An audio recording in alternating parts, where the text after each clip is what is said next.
Right. మరొక breaking చూస్తున్నాం. నేడు మరోసారి ఎన్డీఏ నేతలు సమావేశం కానున్నారు. దీంతో మరోసారి చంద్రబాబు, పవన్ కళ్యాణ్ ఢిల్లీ వెళ్తున్నారు. బీజేఎల్పీ సమావేశం తర్వాత ఎన్డీఏ మిత్రపక్షాల భేటీ కానున్నాయి. మంత్రివర్గ కూర్పు, శాఖలు, ఇతర విషయాలపై చర్చించే ఛాన్స్ ఉన్నట్లు తెలుస్తోంది. ఎన్డీఏ భేటీకి సంబంధించి కూటమిలో ఎంపీలంతా హాజరు కావాలని హైకమాండ్ ఆదేశాలు జారీ చేసింది. ప్రభుత్వ ఏర్పాటు కోసం రేపు రాష్ట్రపతిని ఎన్డీఏ నేతలు కలవనున్నట్లు సమాచారం అందుతోంది. ఈ నెల 9న ప్రధానిగా మోదీ ప్రమాణ స్వీకారం చేసే అవకాశం ఉంది.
రైట్. బ్రేకింగ్ చూస్తున్నాం. నేడు మరోసారి ఎన్డీఏ నేతలు సమావేశం కానున్నారు. దీంతో మరోసారి చంద్రబాబు, పవన్ కళ్యాణ్ ఢిల్లీ వెళ్తున్నారు. బీజేఎల్పీ సమావేశం తర్వాత ఎన్డీఏ మిత్రపక్షాలు భేటీ కానున్నాయి. మంత్రివర్గ కూర్పు, శాఖలు, ఇతర విషయాలపై చర్చించే ఛాన్స్ ఉన్నట్లు తెలుస్తోంది. ఎన్డీఏ భేటీకి కూటమిలో ఎంపీలంతా హైకమాండ్ హాజరు కావాలని ఆదేశాలు జారీ చేసింది. ప్రభుత్వ ఏర్పాటు కోసం రేపు రాష్ట్రపతిని ఎన్డీఏ నేతలు కలవనున్నట్లు సమాచారం. అలాగే ఈ నెల 9వ తేదీన ప్రధానిగా మోదీ ప్రమాణ స్వీకారం చేసే అవకాశం ఉంది. దీనికి సంబంధించి పూర్తి అప్డేట్స్ అందించేందుకు మా హైదరాబాద్ బ్యూరో ప్రణయ్ వర్మ మనకి ఫోన్లో సిద్ధంగా ఉన్నారు. ప్రణయ్, చెప్పండి. పూర్తిగా చాలా అనూహ్యమైనటువంటి పరిణామాల నేపథ్యంలో ఇప్పుడు కూటమికి సంబంధించి పూర్తి మెజార్టీ రాకపోవడంతో మిత్రపక్షాలతో ఎన్డీఏ వెళ్తున్నటువంటి పరిస్థితి కనిపిస్తుంది. సో పూర్తిగా శాఖలకు సంబంధించి ప్రధాన శాఖలు బీజేపీ ఏ శాఖలు తీసుకునే అవకాశం ఉంది? సో ఇటువైపు తెలంగాణకు సంబంధించి కానీ, ఆంధ్రప్రదేశ్లో ఉన్నటువంటి వారికి కానీ కేంద్ర మంత్రుల పదవులు అన్నీ అయినాకే పూర్తిగా ప్రమాణ స్వీకారం చేసే అవకాశం ఉన్నట్టు తెలుస్తుంది. ఇంతవరకు ఉన్నటువంటి అప్డేట్స్ ఏంటి? Thank you Rajasekhar. బీజేపీ అనుకున్నటువంటి స్థాయిలో సీటు రాకపోవడంతో మిత్రపక్షాలతో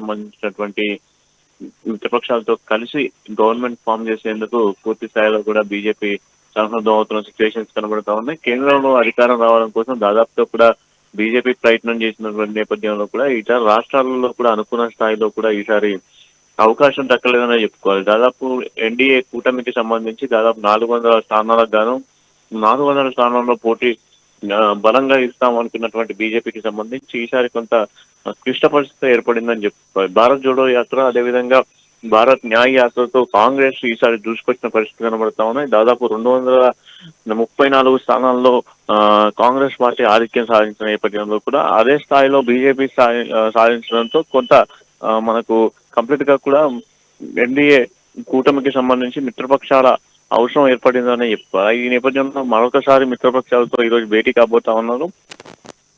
మిత్రపక్షాల భేటీతో గవర్నమెంట్ ఫామ్ చేసేందుకు పూర్తి స్థాయిలో ఏర్పాట్లను కూడా సిద్ధం చేస్తున్న సిచ్యువేషన్స్ మరోవైపు కనబడతా ఉన్నాయి. ప్రస్తుతం ఉన్నటువంటి సిచ్యువేషన్స్ లో ఆంధ్రప్రదేశ్ కు సంబంధించి అసలు జనసేన కావచ్చు, ఇటు టీడీపీ, అదేవిధంగా జేడీఎస్ కి సంబంధించినటువంటి పార్టీలతో ఈ రోజు మరొకసారి మోదీ భేటీ కాబోతున్నట్టుగా తెలుస్తా ఉంది. ఇప్పటికే చంద్రబాబు నాయుడుతో పాటు జనసేన అధినేత పవన్ కళ్యాణ్ కూడా ఢిల్లీ వెళ్తున్న సిచ్యువేషన్స్ కనబడతా ఉన్నాయి. ప్రధానంగా గవర్నమెంట్ ఫామ్ చేసేందుకు పూర్తి స్థాయిలో కూడా ఎన్డీఏకు పూర్తిగా మద్దతు కావాల్సిన నేపథ్యంలో కూడా మంత్రివర్గ కూటమికి సంబంధించి కావచ్చు, అదేవిధంగా శాఖలు, ఇతర విషయాలపై చర్చించే అవకాశం కనబడతా ఉంది. ప్రస్తుతం ఎన్డీఏకి సంబంధించి భేటీకి కూటమిలో ఎంపీలంతా కూడా హాజరవ్వాలంటూ కూడా హైకమాండ్ ఆదేశాలు జారీ చేసిన సిచ్యువేషన్స్ లో ప్రభుత్వ ఏర్పాటు కోసం రేపు రాష్ట్ర ప్రతినిధులకు సంబంధించినటువంటి ఎన్డీఏ నేతలు కలవనున్నారు.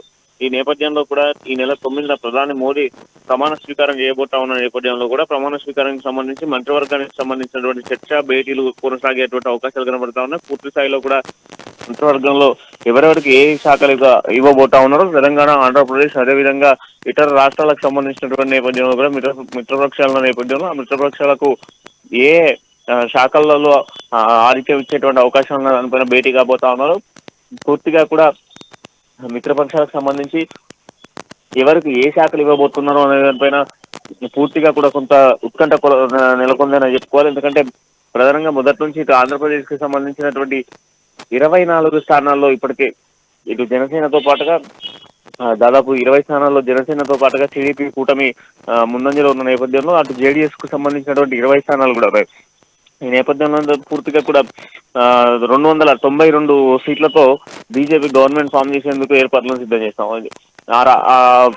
ఆంధ్రప్రదేశ్ అదేవిధంగా తెలంగాణకు సంబంధించినటువంటి శాఖలను కూడా ఇప్పటికే తెలంగాణకు సంబంధించి 8 స్థానాల్లో బీజేపీ ఘన విజయం సాధించింది. ఈ 8 స్థానాలకు దాదాపు 2 మంత్రివర్గాలు తెలంగాణ నుంచి అడుగుతున్న నేపథ్యంలో తెలంగాణలో ఎవరికి 2 మంత్రివర్గాలు ఇవ్వబోతున్నారో దానిపైన కూడా కొంత ఆసక్తి అయితే నెలకొన్న సిచ్యువేషన్స్ అయితే కనబడ్డాయి.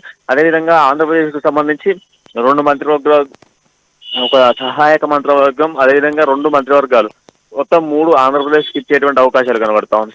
అదేవిధంగా జేడీఎస్ కి సంబంధించి దాదాపు 2 మంత్రివర్గాలతో పాటుగా ఒక సహాయ మంత్రివర్గం కూడా ఇచ్చేటువంటి అవకాశాల నేపథ్యంలో వాటికి సంబంధించినటువంటి చర్చ కూడా కొనసాగేటువంటి అవకాశాలు కనబడతా ఉన్నాయి.